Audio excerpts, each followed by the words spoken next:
क्रिस्त में मेरे प्यारे भाइयों और बहनों, वर्ष का 17वां इतवार है।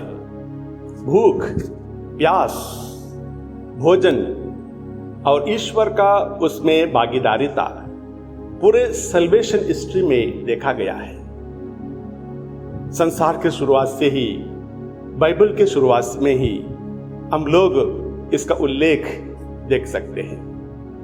उत्पत्ति ग्रंथ अध्याय 2 पद संख्या 16 में प्रभु ईश्वर मनुष्य को यह आदेश देते हुए कहते हैं, तुम वाटिका के सभी वृक्षों के फल खा सकते हो, किंतु भले बुरे के ज्ञान के वृक्ष का फल नहीं खा सकते। ईश्वर सचमुच आदम और एवा का, उनका खाने पीने का ख्याल रखे थे।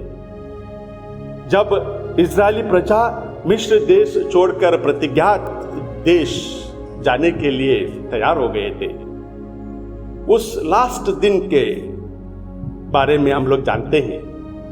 उस दिन लोगों ने बेखमीर रोटी का भोजन किया था और इसका उल्लेख हम लोग निर्गमन ग्रंथ अध्याय 13 में पढ़ सकते हैं। जब इजरायली प्रजा मरुभूमि में थी 40 साल, उस समय भी ईश्वर ने उनके खाने पीने का ख्याल रखा था।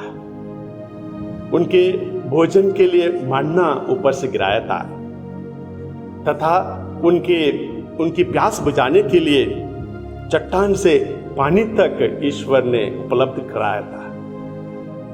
प्यारे भाइयों और बहनों, प्रभु ने भी अपना मिशन कार्य शुरू करते समय लोगों का खाने पीने का ख्याल रखा था। जब प्रभु यीशु ख्रीस्त काना शहर में विवाह मंडप में निमंत्रित थे और वहां पर अंगूरी कम पड़ गई थी, इसका उल्लेख संत यूहन्ना का सुसमाचार अध्याय 2 पद संख्या 1 से 10 में हम लोग पढ़ते हैं।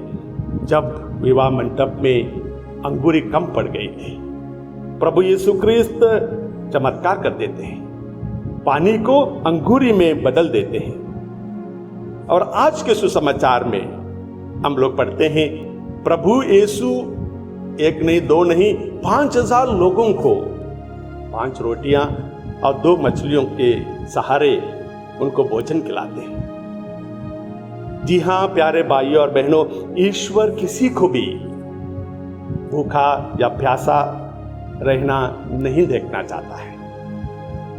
और अगर कोई लोग भूखे हैं, प्यासे हैं और भूख के मारे मर रहे हैं, उसका थोड़ा तो जिम्मेदार हम भी हो सकते हैं, क्योंकि संत लूकास का सुसमाचार अध्याय 6 पद संख्या 38 में लिखा है, प्रभु यीशु हम लोगों से कहते हैं, दो और तुम्हारे लिए भी दिया जाएगा।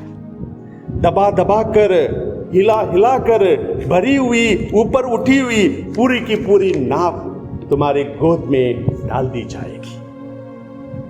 जब हम लोग प्रभु के इस कार्य में अपना हाथ बटाते हैं, कुछ मदद करने लगते हैं मददगार लोगों को, तो हम लोगों का जीवन बदल जाता है, जिंदगी में चमत्कार होने लगते हैं, पूरी जिंदगी ही बदल जाती है। क्योंकि प्यारे भाइयों और बहनों, God loves the cheerful giver. इसका उल्लेख संत पौलुस कोरिन्थियों को लिखते हुए उनके दूसरे पत्र में अध्याय 9 पद संख्या 7 में कहते हैं, ईश्वर प्रसन्नता से देने वाले को प्यार करता है।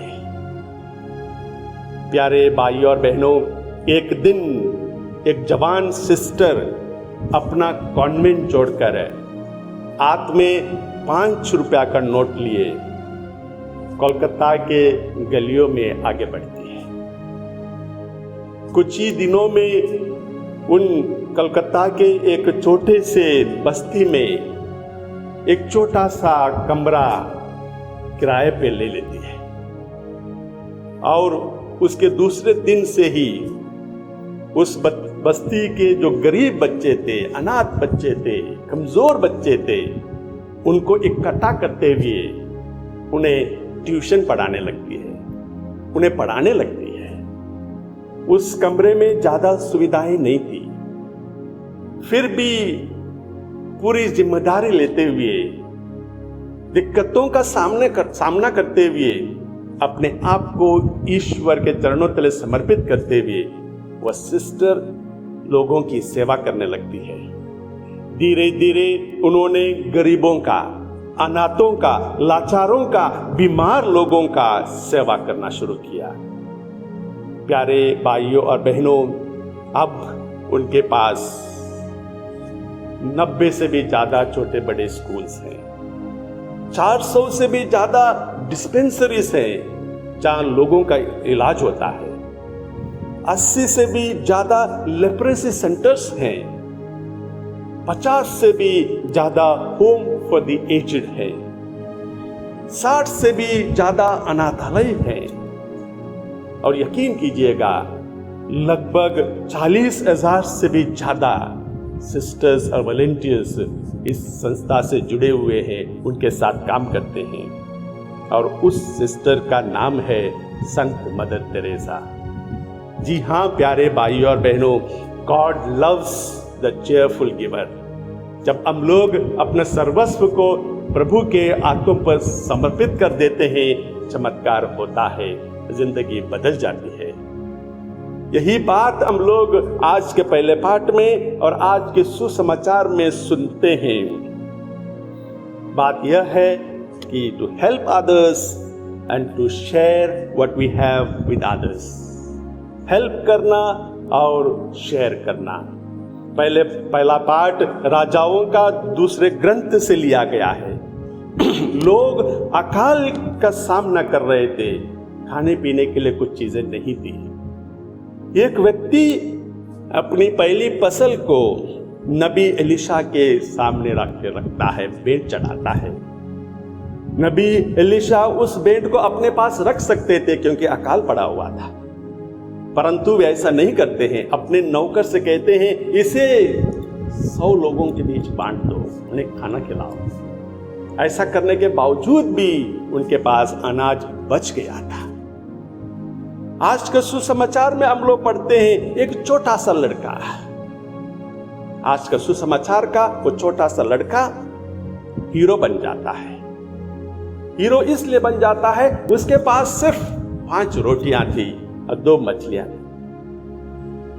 वो उन 5 रोटियों को और 2 मछलियों को प्रभु के पास ले जाता है, प्रभु को दे देता है, और इसके जरिए एक चमत्कार हो जाता है। वो लड़का हीरो इसलिए है क्योंकि वो अपना टिफिन अपने पास रख सकता था। जब पूछा गया था, वो बिना दिए उसे लेकर भाग जा सकता था, दूर बैठकर अकेला खाना खा सकता था, परंतु वो लड़का ऐसा नहीं करता है। अपनी टिफिन को प्रभु के हाथों दे देता है और प्रभु उस खाने से बहुत बड़ा चमत्कार कर दिखाते हैं। 5000 लोगों को खाना खिलाते हैं। प्यारे भाइयों और बहनों, शेयरिंग और हेल्पिंग से बहुत ताकत बढ़ती है, और जब हम लोग अपने आप को ईश्वर के हाथों समर्पित कर देते हैं तो बहुत कुछ हो जाता है। इसके बारे में संत जॉन पॉल द्वितीय ने सन 1982 में एडिनबर्ग में लोगों को संबोधित करते हुए यह कहा था, place your lives in the hands of Jesus, he will accept you and bless you, he will do unexpected things in your life. अपना जीवन को ईश्वर के हाथों समर्पित कर दो, ईश्वर हमारा जीवन को एक्सेप्ट करते हैं, वह हमें आशीर्वाद देते हैं, और हमारे जिंदगी में जो हम लोग सोच भी नहीं सकते हैं वो सारा चीजें कर देते हैं। सवाल यह है मेरे प्यारे भाइयों और बहनों, हमारे पास इतने सारे रिसोर्सेस है, इनमें से कितना रिसोर्स हम प्रभु के हाथों में डाल देते हैं। प्रभु कहते हैं मुझे तुम्हारे पैरों की जरूरत है, मुझे तुम्हारे हाथों की जरूरत है, मुझे तुम्हारी जीभ या होंठ की जरूरत है। पैर इसलिए कि ताकि हम बस्तियों में जा सके, जो लोग हमारी मदद चाहते हैं उनके पास तक पहुंच सके प्रभु के नाम में। हाथ इसलिए ताकि हम इन हाथों से लोगों की मदद कर सके। जो लोग अनाथ हैं, जिन लोगों को मदद की जरूरत है, उनको हम मदद कर सके। पोंट इसलिए कि जीव इसलिए कि प्रभु की वाणी को हम लोग अनगिनत लोगों तक पहुंचा सके, लोगों को सांत्वना दे सके। प्यारे भाइयों और बहनों, हमारे पास बहुत सारे टैलेंट्स हैं। हम उसे न केवल अपने ग्लोरी के लिए यूज करें, परंतु ईश्वर के ग्लोरी के लिए इस्तेमाल करें। आज हम लोग बुजुर्ग लोगों का पर्व मनाते हैं और हमारे घर परिवार में जो ग्रैंड पेरेंट्स हैं उनको हम लोग अच्छी तरह से उनकी देखभाल करें, उनके साथ बैठकर कुछ शेयर करें, उनको प्यार करें, क्योंकि प्रभु यीशु चाहता है कि हम लोग अपने जीवन में दूसरों को मदद करें, हेल्प करें, साथ ही साथ अपने जीवन को दूसरों के साथ शेयर करें। ईश्वर हम सबको आशीषों से भर देते हैं। आमीन।